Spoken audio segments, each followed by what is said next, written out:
Welcome to another edition of Inspired Stories, where leaders share their experiences so we can learn from their successes, how they've overcome adversity, and explore current challenges they're facing. Welcome to another edition of the Inspired Stories podcast, where leaders share their experiences so we can learn from their successes and be inspired by how they've overcome adversity. My name is Anthony Codispoti, and today's guest is Mike Fidgeon, CEO of Hillcrest Family Services. They are a results-focused organization that adds direction to those who have lost their way, to those suffering from addictions who need to get back on track, and they're here for individuals who have dependencies but want to work toward independence. At Hillcrest, they provide many services, but with only one focus, that's results. Mike has been the CEO of Hillcrest for 4+ years. He is responsible for driving fiscal efficiency, clinical quality, and strategic growth in a balanced and data-driven approach. He leads a team that recognizes that all healthcare begins with brain health. He's been the CEO and COO of a publicly traded company. While there, he helped drive a 35% improvement in EBITDA through the successful reorganization of over 130 business units. He also executed the sale of the business for $230.7 million, which exceeded the targeted sales price by more than 50%. Mike is highly skilled at developing high-performing teams focused on scaling multi-site operations while maximizing quality of service, revenues, and profits. Now, before we get into all that good stuff, today's episode is brought to you by my company, Add Back Benefits Agency, where we offer very specific and unique employee benefits that are both great for your team and fiscally optimized for your bottom line. One recent client was able to add over $900 per employee per year in extra cash flow by implementing one of our proprietary programs. Results vary for each company, and some organizations may not be eligible. To find out if your company qualifies, contact us today at addbackbenefitsagency.com. Now back to our guest today, the CEO of Hillcrest Family Services, Mike Fidgeon. I appreciate you making the time to share your story today. Thank you for having me, Anthony. So, Mike, as I look at your rather impressive work experience, I see a common thread of helping healthcare-related companies. Now, your skills would be valuable in a wide range of business types. What drew you to this particular industry? Yeah, that's a great question. Really, I credit my parents for that, right? They were career social workers. My mom and dad both made careers in parole and probation. My dad worked in DC for the district court, and from his entry level as a graduate of Villanova University till the day he retired as the deputy director for adult parole and probation there. And then my mom, after 4 children grew up and started to take care of themselves, she got into the same work as a parole probation officer in Maryland. So my parents were always great about impressing on their children that life is tough, and no matter how hard you're having it, somebody out there is having it in a more difficult way. And if you go out there and you seek those folks out and find ways to help them solve their issues, you'll discover that yours quickly evaporate. And I've tested that my whole life, and it's unfortunately proven very true. And so right out of college, did you get right into the healthcare space, or did it take a little while for you to find your way there? Yeah, I did a little traveling. I came out of school and was actually pre-med when I went to college, and had hopes of pursuing a career in orthopedic medicine. But I traveled around the country trying to just spend a little bit of time seeing things before I got bogged down with medical school and those types of endeavors, which I knew I was going to have to apply my full being to. After traveling the country, North America, I worked for a short while, saved up money, and did a world tour, and traveled for another year and spent the better part of that on a small war-torn island in Indonesia called Timor. And that was really where I think I really discovered that I needed to go back and do what my parents, really had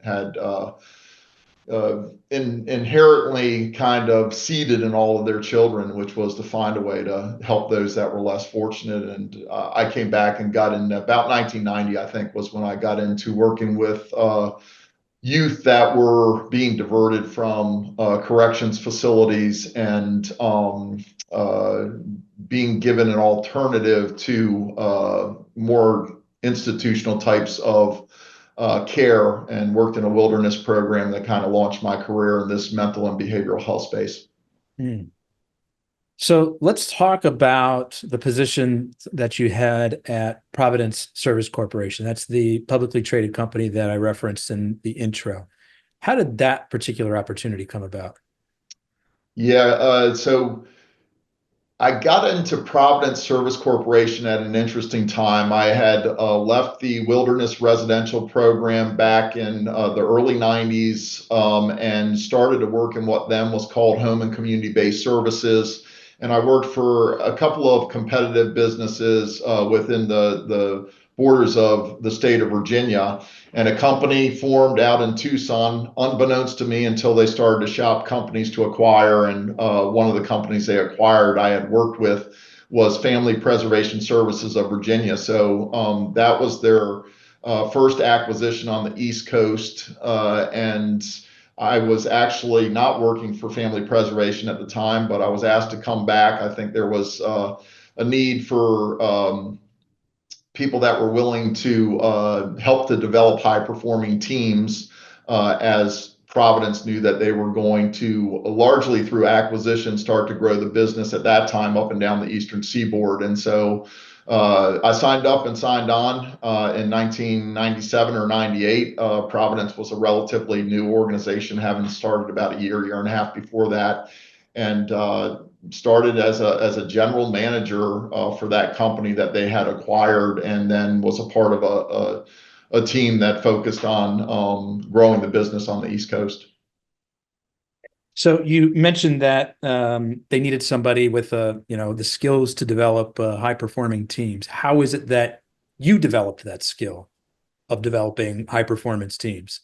Yeah, it's a serendipitously by luck in a lot of ways, but also through just years of sports. Quite honestly, I grew up as your quintessential jock, if I may, starting in sports and rec leagues, and then following that into public schools. And then when public schools didn't offer the level that I wanted to play at, I transferred into a private school my sophomore year of high school, for a school in Maryland that had a good reputation for lacrosse in particular. And I played lacrosse and football, and that was my ticket to some both financial aid and scholarship opportunities. I knew I wanted to play a Division I sport, and was recruited to a few Division I schools for lacrosse, not as much for football. So I ended up going to Duke University and playing lacrosse at Duke for all 4 years. Was thrown into environments with talent around me that far exceeded mine. And so I think the first thing to learning how to develop high performing teams was learning to be a good teammate, learning to be a follower of great leadership, paying attention to your coaches, absorbing all that you could, and then applying those things that you learned in practice and in chalk talks and film reviews to the field when the whistle blew and your feet hit the field and it was game time. And and then adjusting and adapting and overcoming the adversity that you had on the field. So I learned to do that for myself, first as a team member and a follower, and then as many folks that stick with it long enough, you're given the opportunity to take on more responsibility as you grow with any team. And I took advantage of those opportunities, not just in sports, but also in my life after college with business, and was always willing to say, "Here I am, send me." So you were in high school. You loved lacrosse so much that you transferred into a private school so that you could kind of level up your own skills. You got some financial assistance to come to Duke and play Division I lacrosse, which tells me that you were pretty good. But you get there and you're no longer the top guy, right? Is that transition kind of hard? Oh, absolutely. I was talking to my now 32-year-old daughter this morning about that a lesson that I had. She was talking about struggling with interacting with people and being worried that she'd upset them. And I told her that her granddad used to impress on me when I was younger that I just needed to ask for what I needed and ask for clarity, and that the worst anybody could ever say to me was no. Right. And so it was about getting used to having people say no, and not letting failure be the end of you, or somebody, not being inclined to help you in the way that you wanted their help, or to guide you in the path in the way that you wanted to. That you get enough at bats if you weren't willing to give up, and with time, those challenges and losses would eventually lead to successes too, and you'd figure out how to sort the two out and replicate the strengths and the things that led to a little bit of grit and tenacity that kept you hanging in there long enough to absorb things and apply them and get better. So always felt like that was the secret to it, because Duke was the opportunity for me, both academically and in terms of athletics. I hid from a lot of people that I was a bigger fish in a very small pond that went to a big pond and felt like a very small fish when I arrived there. And I really had to apply myself to just be able to level up, as you said. And a lot of that just was, hard work and drive. I mean, some people get thrown into that situation and it's completely demoralizing to them. Their sense of identity has been stripped from them. They were top dog and whatever it was they were doing. In your case, lacrosse. Now you come to a place, still a good player, but there are guys who are, playing at a level above you. I mean, I think the approach that you took is certainly the right one and has certainly served you well. But do you think that that was sort of innate in you? Was there any consideration along the way to just throw in the towel? Because that's what some people do. So what is it kind of at Mike Fidgeon's core that made him not follow that path?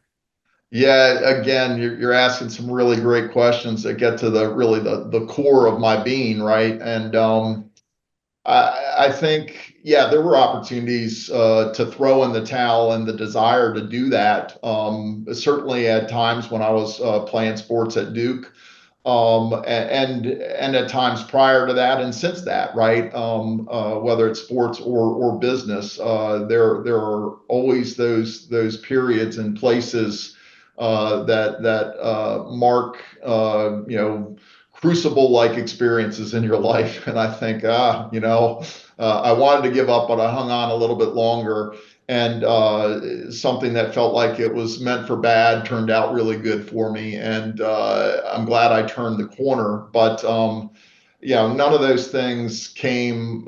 You talk about it being innate. I think a lot of the experience was learned, right? I was a product of a family that my mom went through a divorce when I was young, and remarried, and had two more children with my dad, my stepdad. I refer to him as my dad, who raised me and my sister and two other brothers and sisters. And there was just a lot of things that at different times I think we could have complained about. But I think with the influence that I've already mentioned that they had in terms of the way that they, taught us to take on adversity, a lot of that conveyed, and sports was a great petri dish, if you will, to really kind of sharpen the drive and the tenacity, and realize that losing's not the end of the day if you're learning, and if you view the experience of losing as not losing, but hey, we either win or we learn something here. Mm-hmm. And that effectively was, I think, what resulted in not being bashful when when you got beat up pretty good, or lost something that was pretty important to you, that life was going to go on. Don't let your highs be too high and your lows be too low. Life's very cyclic in nature, and things come around. Yeah. So let's talk a little bit more about Providence Service Corporation. I mean, what you achieved there is incredibly impressive. I just threw out, a couple of the stats, so I'll mention them again. A 35% improvement in EBITDA. That's off the chains. Like, that is huge. And you did that by successfully reorganizing over 130 business units. Now, obviously, that's not Mike in there, redoing each of them, but that's Mike overseeing and coaching a team that's doing that, to the point where, you execute a sale of the business for, which exceeded the targeted sales price by more than 50%. Talk to me a little bit about what was going on there, that this was sort of an up and to the right kind of hockey stick kind of growth curve for you. Yeah, I'm going to correct you on some of the language that you used. Okay. You've used the word 2 or 3 times you. And where I would start would say it was never me. If it was just me alone, then would never have had the accomplishments as a team that our team had, right? So it was very much a we experience. I think the other thing I learned through the experiences I've already mentioned was anytime you are a part of a high performing team and you're surrounded by people that are really good, if not and frequently better than you at what you're doing, you get better too, right? And the more that you can rely on the person to your left and the person to your right in order to get the mission accomplished, right? When you can see the sum of the parts as being more important and bigger than the individual efforts, right? Then you can start to have an appreciation for what a group of people can do collectively. And so that hockey stick that you mentioned at Providence was so many people were involved in that. At a level of leadership, there was probably about 6 or 7 people, including myself, that had opportunities at different times to be the lead dog or to play a very critical role in leading a function or a department or a team that was instrumental in some of the statistics that you mentioned about that organization. But at the same time, none of that work got done without the 7,000 employees. I like to refer to employees as colleagues, right? Our 7,000 colleagues that were executing day in, day out with the work that actually was what was being valued, right? The delivery of care to individuals and to groups of people that was paid largely under taxpayer dollars, Medicaid and Medicare. And we managed to translate both for the board level all the way down to the direct line level service delivery colleagues why what we were doing mattered, right? So if our board wanted to communicate in earnings per share to somebody, that language mattered. They knew how to translate what Mike and his team could describe as the work that was happening in homes and communities and in the trenches and under the bridges, et cetera, and why that was valuable. And then we could help the folks that were, didn't really care, quite honestly, give a damn about earnings per share. They came to the work to make a difference in somebody's life. And we were able to help them understand why what they were a part of was just monumental, that wasn't another organization at that point in time that had done something uniquely in home and community-based services that was very asset light, not facility based, doing what they were doing and the reach that they had to change lives, and that just fueled their motivation that they brought to the organization to begin with. So a small part of what, or maybe no small part of what you're describing there, is the ability to kind of communicate to different groups of people in a way that gets them excited about what motivates them. For some people at CPS, it's earnings per share. And for a lot of folks, working on the direct line, they get up, they get out of their beds every morning so they can come and they can help people and they can make a difference in their lives. And being able to communicate that to the different team members in a way that sort of, talks to their brains and gets them excited is what helps to fuel everybody forward. Yeah, absolutely. I think, what I hear and what you just said is mission alignment, right? So here at Hillcrest Family Services, one of the first things I did was to work with, developing and even reconstituting a team of leaders.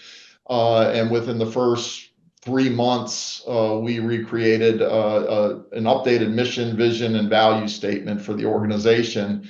And that mission is meeting people as they are today and guiding them to where they want and need to be tomorrow.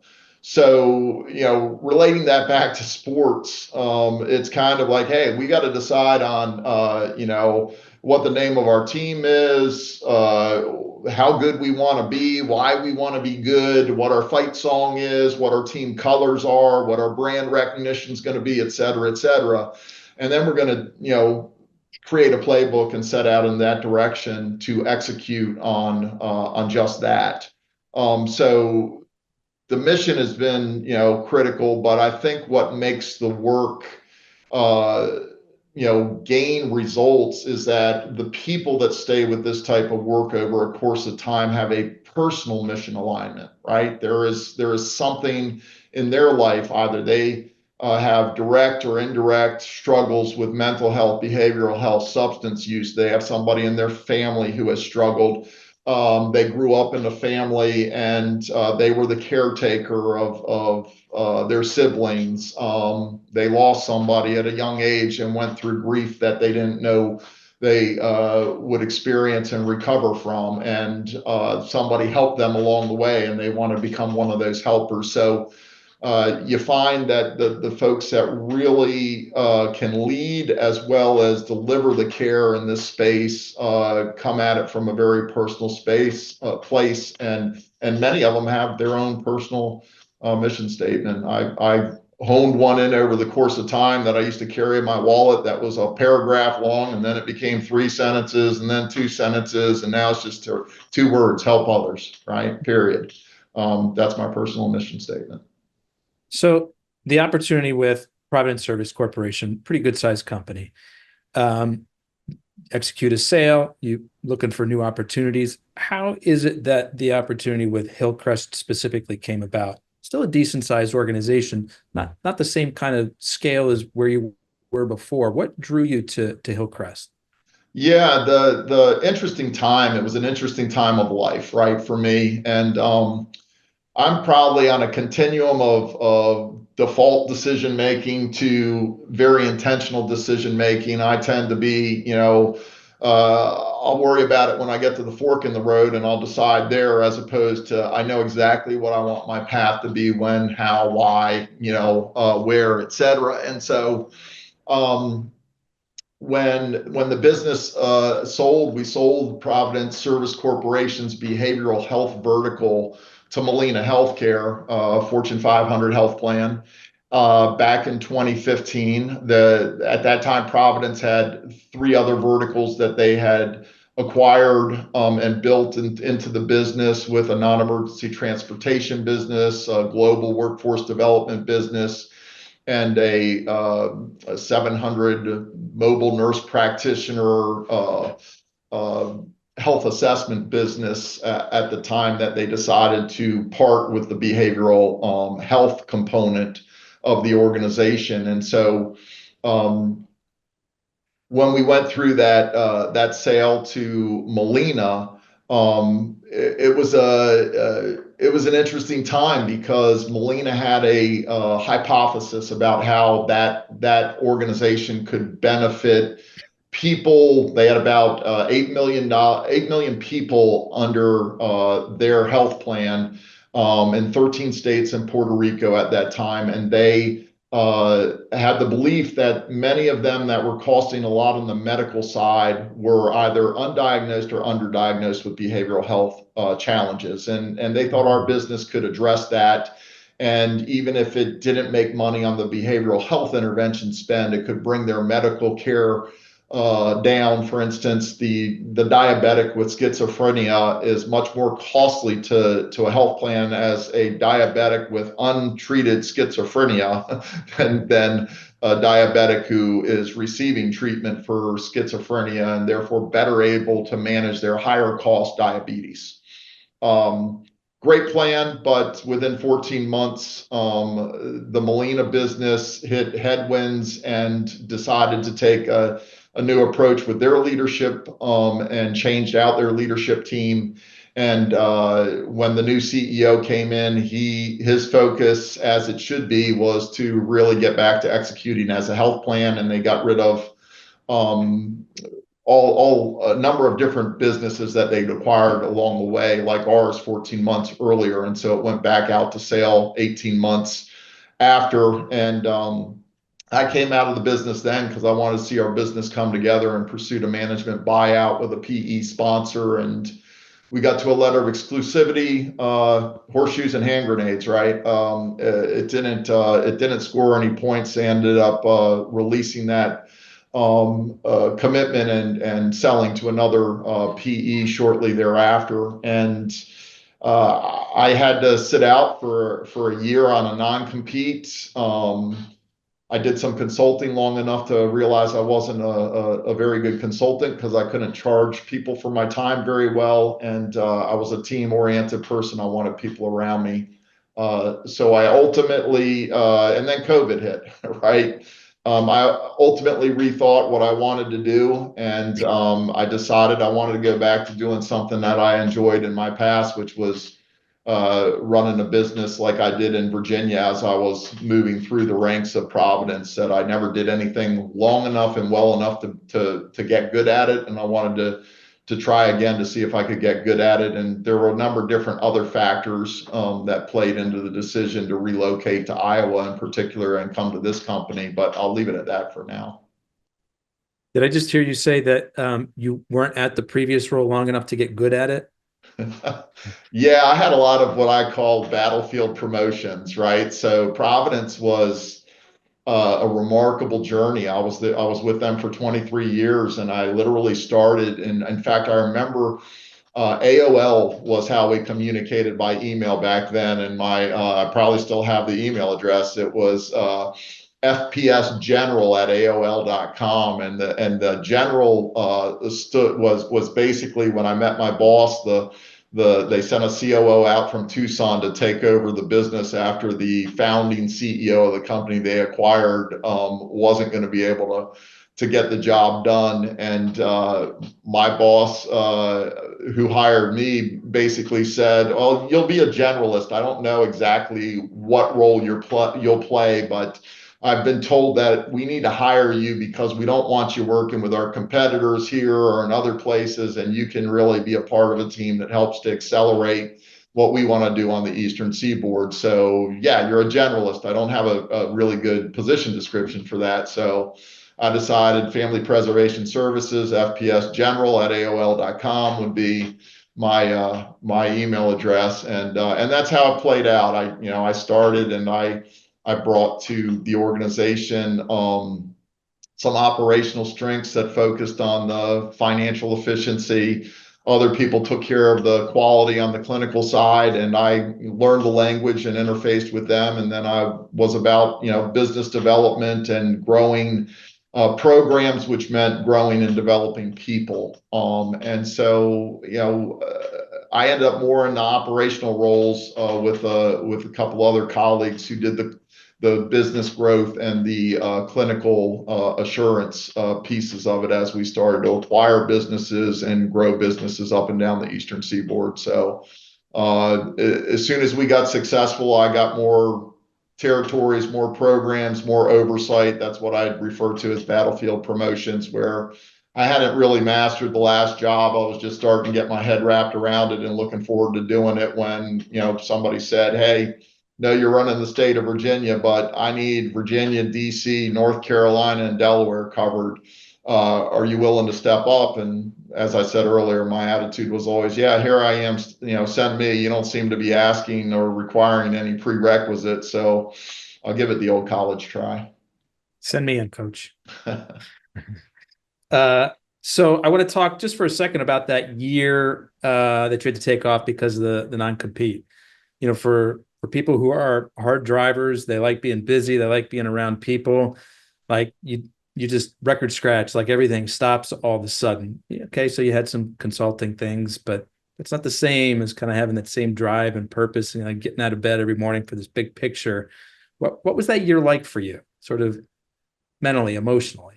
Yeah, it was excruciating is the word that comes to my mind for a lot of different reasons. And I'll reference back to something I said earlier. Life has its seasons, right? There's a cyclical nature to things. So It's not that there weren't some good times in that. There were some things I really enjoyed. Like I didn't know what LinkedIn was or have a LinkedIn presence. And because I had time on my hands, I'm a networker, right? So I started to interface with really interesting people to me on LinkedIn, and everybody was interesting to me.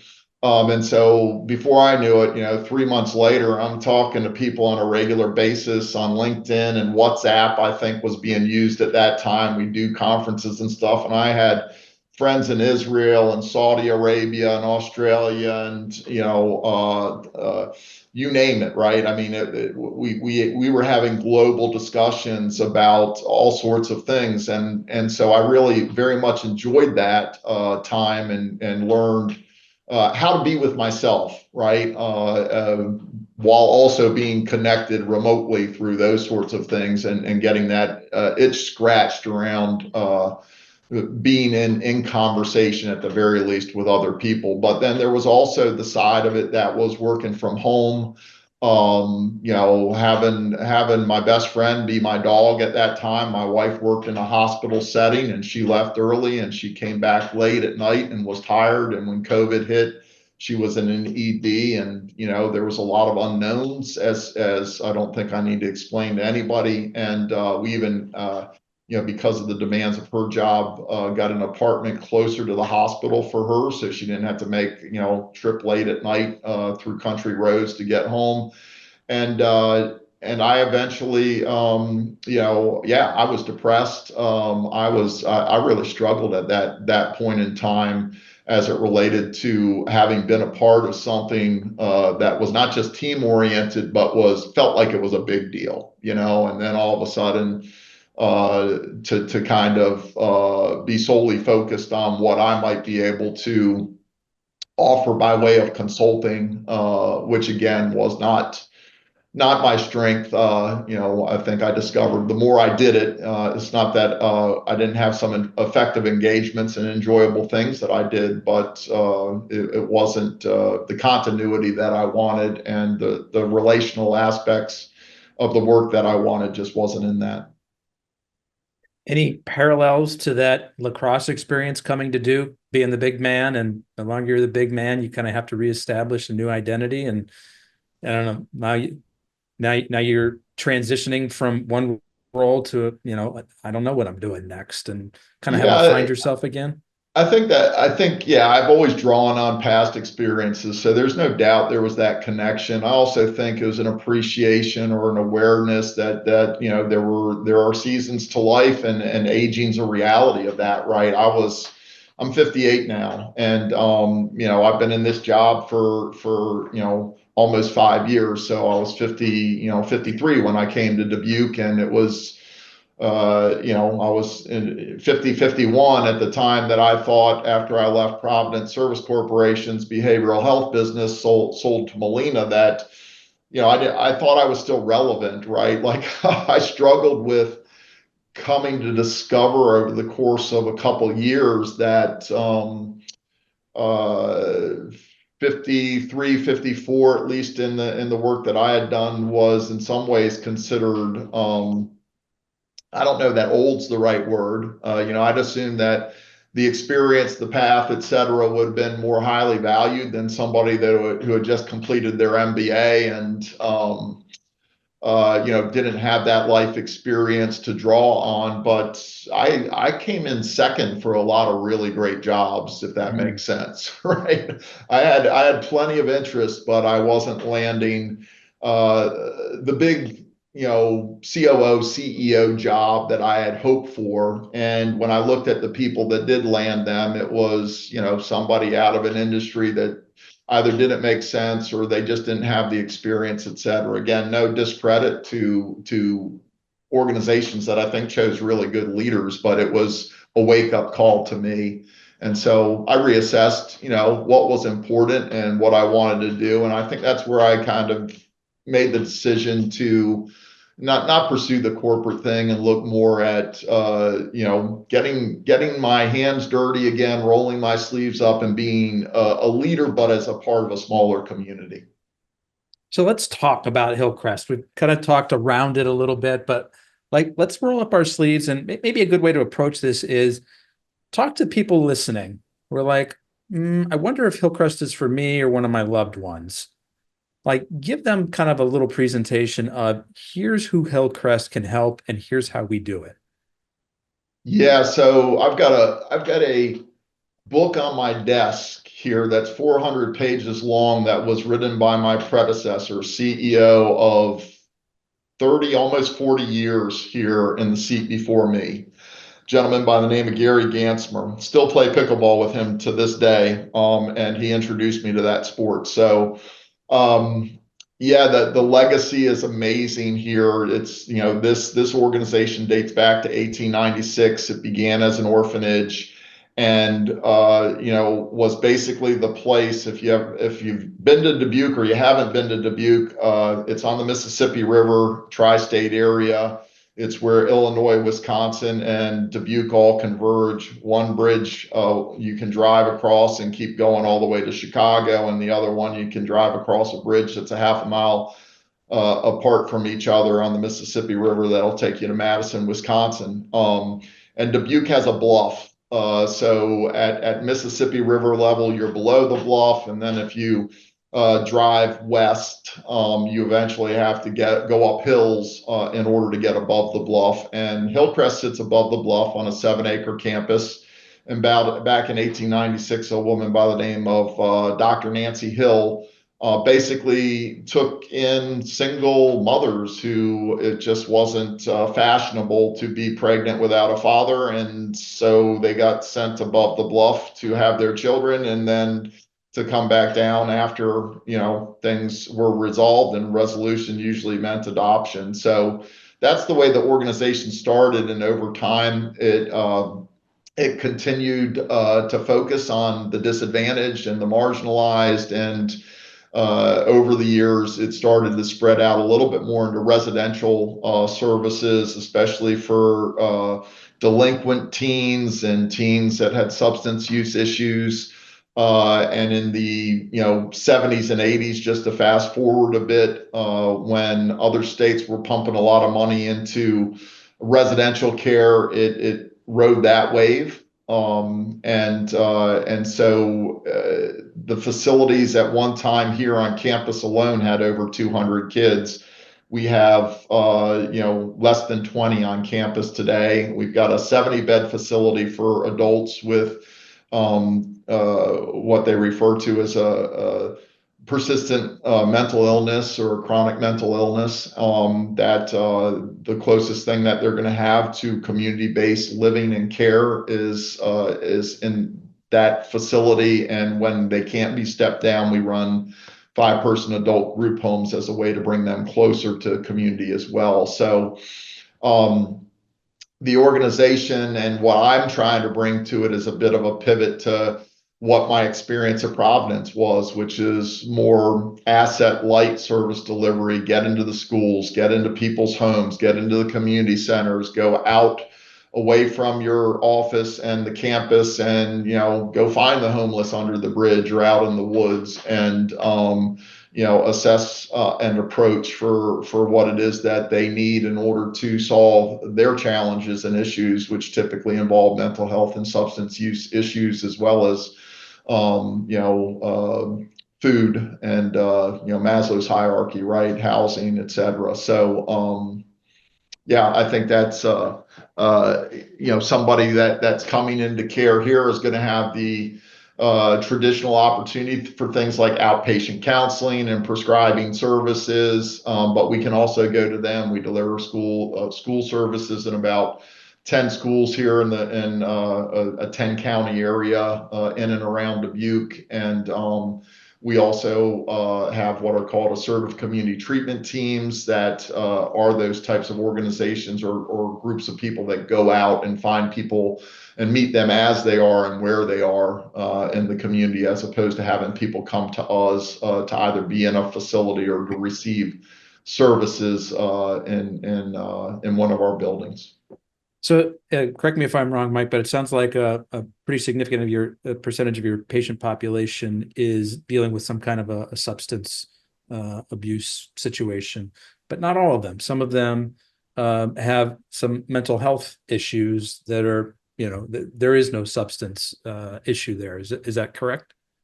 Yeah, that's true. And I don't, I don't know off the top of my head, so I won't even try to throw a dart at it because I might get it wrong. The national average, say, for co-occurring, right? How many people show up with both mental health and substance use? But it's fairly common, right? And chicken and egg, do I drink because I'm depressed, or am I depressed because I drink? We'll be asking ourselves that question, along with, is the glass half empty or full, for eternity. But I think the cool thing is that we're gonna meet people as they are and where they are in their journey, and regardless of whether or not their mental health deteriorated as a result of substance use issues, or their substance or their mental health issues led them to use substances as a way to cope for things that they didn't have control over, or felt out of place or unable,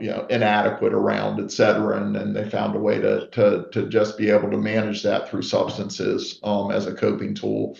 We try to, stabilize where people need to be stabilized. And for each person, it really depends. You start with an assessment, and you develop a treatment plan, and you work from there, and you are really, trying to help and work with people to draw out their own desires and wants to begin with, and then assess, what those needs are as well within the context of where they live, and their family or lack of family support resources, or lack of support resources, and try to obtain a what I used to often refer to as a minimum sufficient level of functioning for people. Right, that's going to vary from person to person, depending on how they grew up and what resources they do or don't have, as to what stability means for them, as well as for society.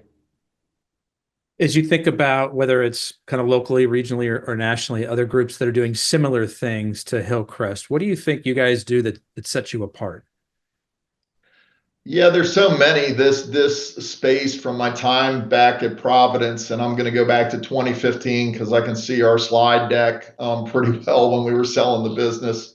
Mental and behavioral health is just highly fragmented. At that time, the number 14,000 sticks out in my mind as organizations that deliver mental health across 50 states, mental and behavioral health services, and they range along a continuum from your UHS hospital systems, Acadia, some of these psychiatric hospital facilities, all the way down to a small group of private practitioners that might be in a therapy office that they share together as a way to just share resources. But at the end of the day, they're really private practitioners seeing one client at a time throughout the day.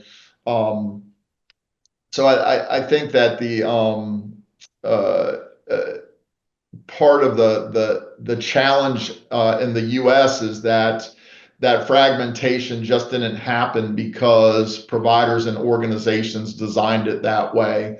A lot of the businesses that I've been a part of, Providence and Hillcrest included, have been predominantly funded by Medicaid and or Medicare dollars, so people on government assistance.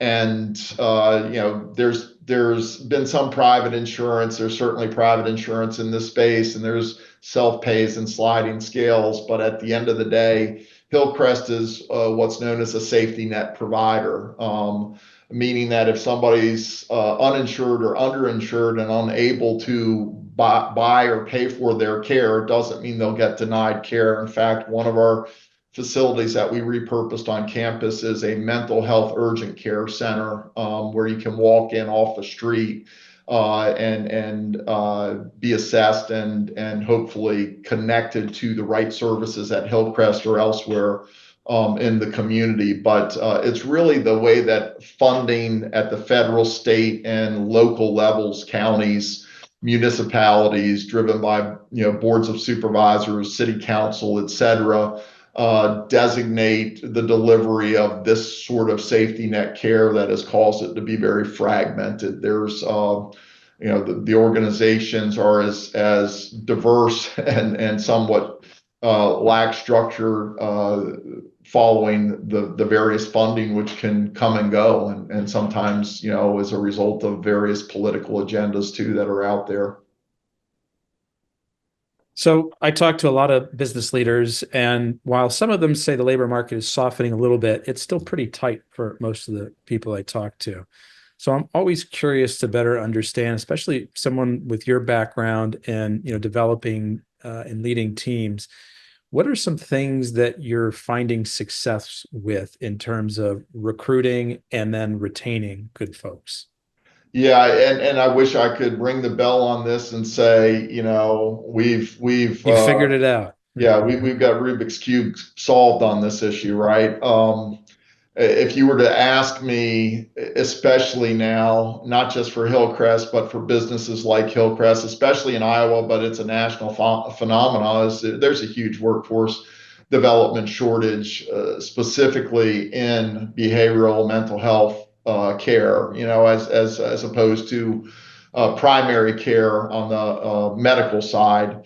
Not to say that there's, not workforce and retention challenges there as well, but whatever healthcare is dealing with, behavioral healthcare's challenges are 5 times worse.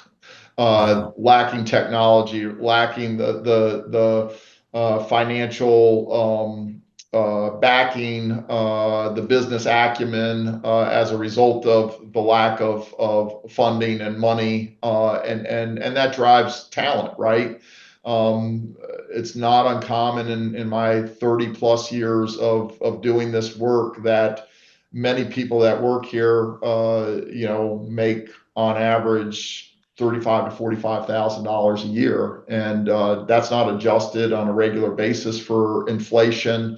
You need to get to your higher credentialed licensed therapist, prescribers. Licensed therapist is somewhere in the range of $60,000 to $80,000, base salary here. A prescriber might be making 90 to 140,000, depending on how they're paid and how the organization structures their work in relation to child psychiatrists or psychiatrists, which are unicorns, right? Very hard to come by these days. But this phenomena it's been exacerbated in some ways by COVID, and in other ways, COVID brought in telehealth, which is a double-edged sword. It allows people to expands the workforce remotely, but it also creates some real challenges in terms of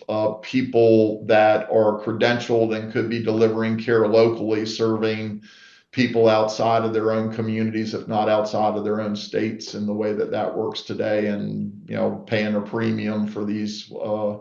Think healthcare refers to them sometimes as travelers that will tend to travel in order to work gigs in different localities as a temporary worker. And so the temporary nature of some of the workforce has just driven the cost up in the service industry. I would say used to be 65 cents to 70 cents of every dollar goes to payroll. We're approaching 80 cents and up, depending on whether or not you expect a particular program to break even or be a loss leader in some way, shape, or form, or just part of a continuum of care that you have to deliver and might be delivering at a loss. So thinking about sort of the big picture of the P&L, are there creative things there at Hillcrest that you've been able to do in terms of either driving more revenue or decreasing those expenses to help balance out the budget situation? Yeah, so it's a great question. When I came into my role here, it was in the middle of COVID, July 2020, and the business in 2019 had shut a school that it had built in 2012, which was a part of the reason that there were 200 kids on this campus at that time. So there was a natural inflection point in the business pre-COVID as a result of some changes where the school system here locally brought, because of funding that they brought into their schools, decided to bring the solution back in-house for themselves. The, you know, for us, the residential side of our business is something that we've focused on, because there's a lot of demand in Iowa. The behavioral mental health system at a statewide level here is rather antiquated, archaic. They haven't built in the funding and the resources to do some of the things that I was accustomed to doing at Providence Service Corporation through the portfolio of businesses that we had that spanned, 28 states and 3 Canadian provinces at that time. Iowa ranks, pretty low across 50 states and DC when you look at some of the measures of mental health. For instance, I think it's 51 on bed space for psychiatric needs compared to the number of people in the state. And so while my focus has been to move away from putting people in facilities and taking care of them, in residential settings, because Providence was really about building community-based capacity and diverting people from those types of settings, or creating capabilities to step them down sooner so they didn't have to be in a high cost, high restrictive setting longer than was clinically indicated or needed.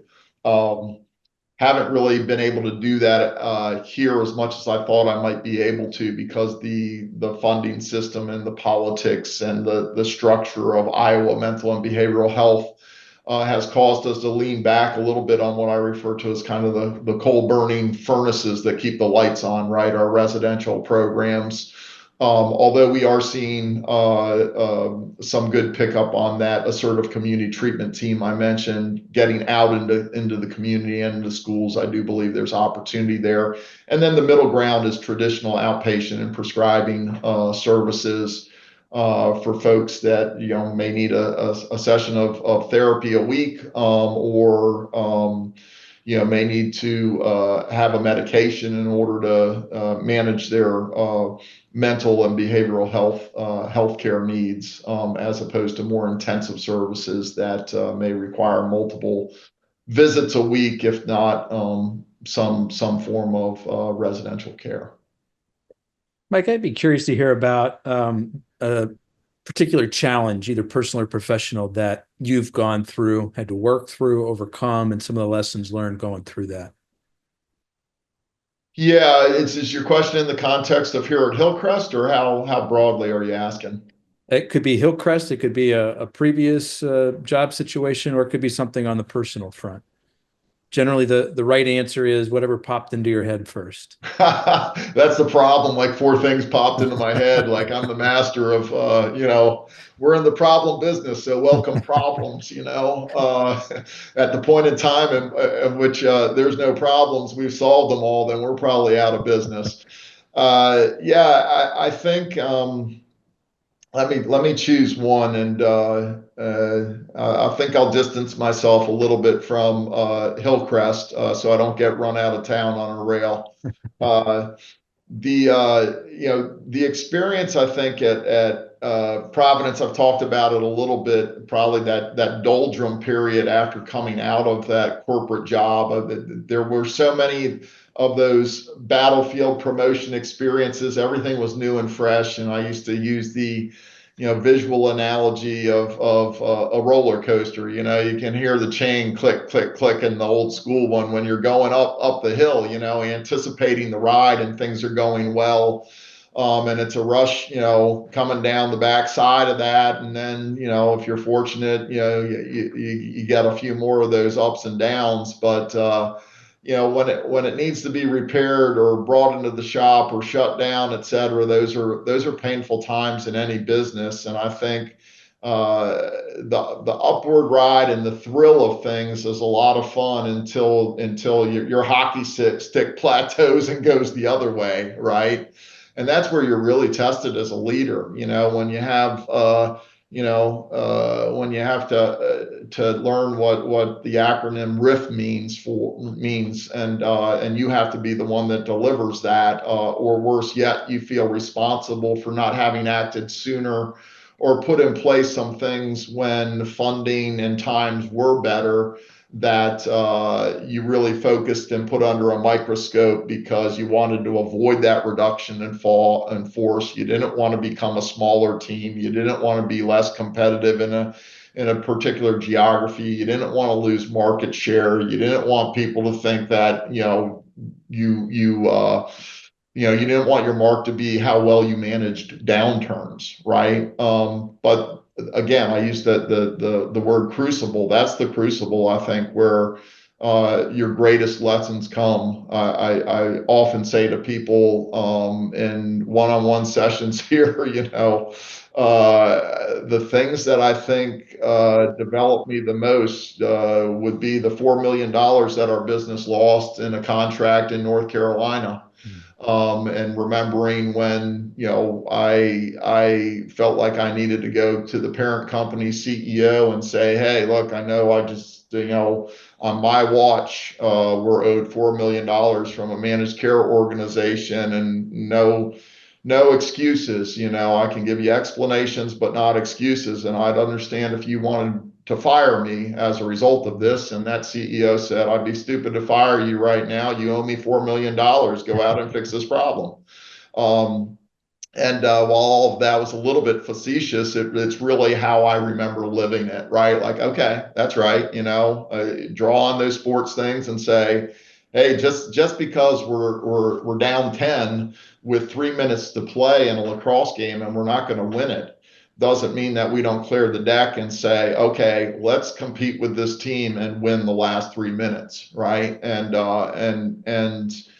it doesn't matter whether or not they had their second string or third. It's about how you develop that tenacity and how you learn in those processes. And I just can't think, when I think about my deepest learnings, they all came from remarkable failures or what was perceived by me at the time. And interestingly enough, when you reflected on that now, as time has allowed for talking about things like that without any of the pain, people that were there remember it differently, right? They remember, hey, I stayed with it. We got through it because of, and fill in the blank. And it usually had to do with attitude. It usually had to do with, somebody having belief that we were going to get through it and carrying that torch, into really dark places, and taking the lead on it and taking ownership and shielding, people and finding a way to, maintain people's employment, even if it meant giving up some of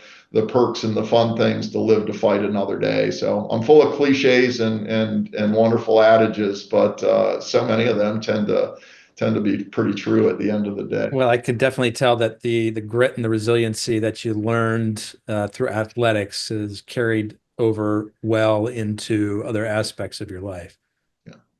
Yeah.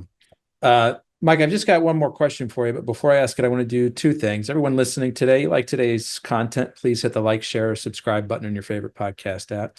Mike, I also want to let people know the best way to get in touch with you. What would that be? Yeah. So my business account here at Hillcrest, I'm an email junkie and text junkie and all that sort of stuff. But you can Mike.Fidgeon at Hillcrest-FS for Family Services. FS.org is my business email here. And then my personal email is Gray Devils with an A, GRAY Devils, plural, the number 1717 at gmail.com. So just reach out to me or look for me on LinkedIn. I like to connect with people on LinkedIn as well. So sorry, I lied. It's going to be two more questions because I want to give voice to, what are the Gray Devils? What is that? Oh, the Gray Devils. Yeah. So bringing me back to your earlier questions and the journey that I made through Duke University. Back, let's see, I already admitted my age at 58. So about 13 years ago at 45, I got pulled into playing old guy lacrosse. I didn't know that old guys still played lacrosse at that age. I was actually approached by a guy at a indoor turf facility when I had some of my son's friends and my son with me, and we were throwing the ball around, and the guy came over and said, you look like you've played before. And I said, long ago, far away. And he said, why don't you come out and play with us? And I said, did you say play or coach? And he said, I said, play. And I said, do you have any, effing idea how old I am? And he goes, you look like you're mid 40s. And I said, that's right. I just turned 45. He goes, yeah, I thought so. He goes, we're a 45 plus adult league. We play tournaments and you're a young guy and we need you. And so I strapped the laces back up, and it was phenomenal. It was a second lease on life. I've played 13 years of tournament lacrosse, which amounts to 3 or 4 trips a year where you go and do something you never did when you were 18 to 22 years old, which is you play 4 games in the course of 3 days. And I've played with the likes of Naval Academy alumni, Cornell alumni, teams, and I was adopted by a group called Mr. Bo out of Baltimore, sponsored by National Bohemian Beer, right, Natty Bo. And they're like brothers. They brought me into this. And so after doing it for a while, I decided I'd see a lot of alumni groups, the Brown Bananas, the Creaky Crimson, the Cornell Rusty Red, the Syracuse Burnt Orange. And so I said, Duke's going to have a team. We're going to launch the Gray Devils. So 10 years ago, next year, we'll mark our 10th anniversary at Lake Placid, New York, where we bring, used to be a 45 plus and a 50 plus age group of guys. We've all stayed with it. So it's now a 50 plus and a 55 plus age group we play in. And we do our best not to get hurt and not to embarrass our wives too badly. Sounds like a lot of fun. Okay, on to the last question, Mike. Curious to hear about the role that tech and maybe even more specifically AI is playing or perhaps about to play and what you're doing there at Hillcrest. Yeah, great topic. As I said earlier, you could probably appreciate this. I see a little bit of gray devil in your hair there. So, behavioral health being, as I like to say, the Rodney Dangerfield of healthcare, right? We just don't get any respect. So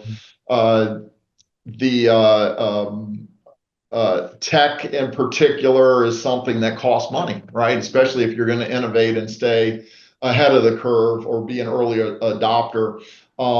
So we get kind of hand-me-downs from healthcare and other things, but occasionally there will be folks that will target trying to solve the behavioral healthcare social worker conundrum for things like paperwork and the again, antiquated to use that term, methods that are spreadsheet-like in nature for managing data. Electronic health records, which are used in both healthcare and in behavioral healthcare, are notorious for being great data ingesters, but don't really bring real-time data analytics out the way they should. So whether it's been AI technologies or some of the other predictive analytics types of things that are coming out where you feed information and there's a repository on which the question you're asking or the data you've given comes back out if you prompt it the right way with an analysis across a lot of data lakes of information to bring you something really sharp and crisp and on point, I think is helping in a lot of different ways, especially there's a lot of note-taking tools out there now that with permission of a client, if you record a session, can give you real-time information back, how much you're talking, how much the client's talking, keywords they use that can help with some of the diagnostics, keywords you use that give a sense of what types of modalities of intervention you might be using. Are you taking a brief solution focused approach here, or doing some cognitive therapy or other things that the practitioners are far more versed on than I am, and that takes a burden from a lot of the common pain points for folks delivering the work, which is the administrative task of not just keeping notes, but meeting a lot of requirements in a highly regulated environment that require a lot of time without the patient doing paperwork. So I think AI is helping with that a lot. For me personally, I dabble. I do a little bit more than dabble with Chat GPT and the things that allow you to put presentations together and things like that. Because as a bit of a procrastinator, which is born out of being a perfectionist, I'm better at reacting to something that somebody gives me than just a whiteboard is hard if you ask me to draw a blueprint on my dream home. But if you drew what you thought my dream home would be based on this hour of talking to me, I'd go, that's great. I'd put the deck all the way around it, and I'd put the bay window over here because that's where so I can react to things better than I can build them. And I find that AI is a nice tool like that. If I've got a vision enough and put it in there, it can affirm things.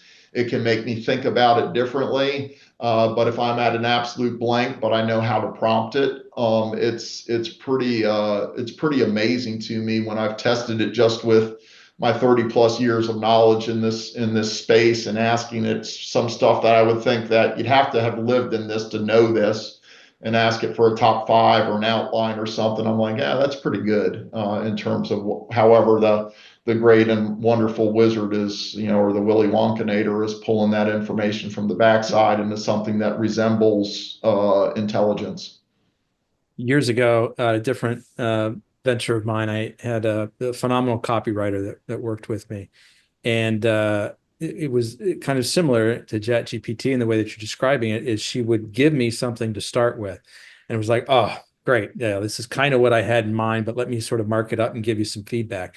And at first, it was really hard for her to receive that feedback because she took it as me being very critical of her work. And I had to tell her, like, you have done so much for me to give me something to start with. It would have taken me hours or days to get to this point. I said, what you've done is phenomenal.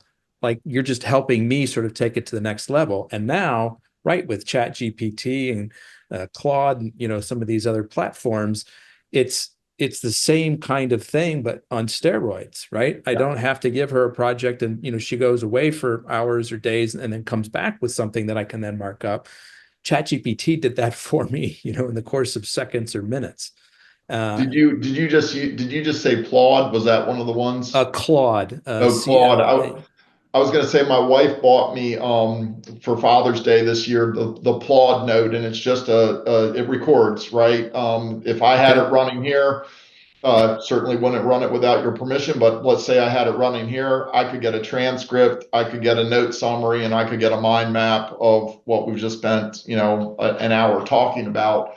And I use that for different meetings, whether it's one-on-one or weekly team meetings. And the nice thing is I can then go grab that whole transcript if I want a lot of content, or the notes, and I can, throw it at Chat GPT with a prompt. And, based on this discussion around strategic planning, knowing this about Hillcrest, and I'll inform it what I want to know. And we're wanting to go in this direction, outline a strategic plan for the next 3 years and identify the barriers to success as well as the strengths we can build on. It's like, again, what it puts out to me, I'm kind of, it would take me, I would get there, but I wouldn't get there in 20 minutes.